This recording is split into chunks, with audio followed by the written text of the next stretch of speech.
Assalamualaikum warahmatullahi wabarakatuh. Perkenalkan, nama saya Telia Felandita Lipasanti dari Program Studi Manajemen Fakultas Ekonomi dan Bisnis Universitas Pancasakti Bekasi, Kampus D. Di sini saya ingin menyampaikan materi mata kuliah Bahasa Indonesia dengan dosen pembimbing Ibu Sulistiawati, MPD, untuk memenuhi tugas UTS semester 1. Materi yang saya ambil adalah tentang surat. Yang pertama, pengertian surat. Surat adalah suatu sarana komunikasi yang digunakan untuk menyampaikan informasi berupa pemberitahuan, laporan, perintah, permintaan, dan sebagainya dari satu pihak ke pihak lainnya.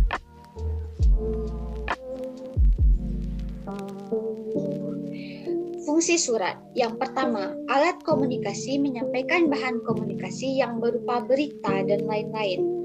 Yang kedua, alat bukti tertulis, bukti nyata sah yang mempunyai kekuatan hukum. Yang ketiga, alat bukti historis, mengetahui surat yang sudah diterima dan dikirim. Yang keempat, alat pengingat, mengetahui surat yang sudah diterima dan dikirim. Tujuan menulis surat.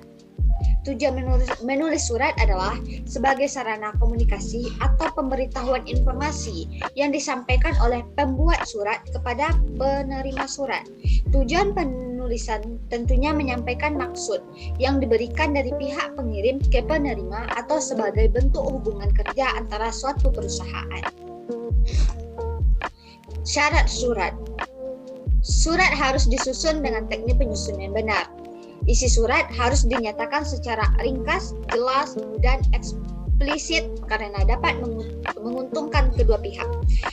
Bahasa yang digunakan haruslah bahasa yang benar atau Indonesia, baku, sesuai dengan kaidah bahasa. Jenis-jenis surat dibagi berdasarkan beberapa bagian. Yang pertama, berdasarkan isi. Berdasarkan isi, surat dibagi menjadi dua, yaitu surat pribadi dan surat resmi. Surat pribadi digunakan untuk menyampaikan informasi untuk keluarga dan kerabat terdekat.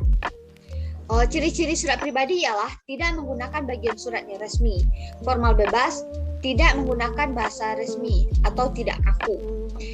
Yang kedua, surat resmi digunakan untuk kepentingan resmi, contoh surat dinas, surat niaga, surat lamaran kerja. Ciri-cirinya yaitu menggunakan bagian surat yang lengkap, menggunakan format surat yang memiliki aturan, menggunakan bahasa resmi. Yang kedua, berdasarkan wujud fisik. Berdasarkan wujud fisik, contohnya kartu pos, email, fax mail. Yang ketiga, berdasarkan cara pengirimannya, yaitu surat kilat khusus, surat kilat, surat biasa. Yang keempat, berdasarkan tingkat kerahasiaannya.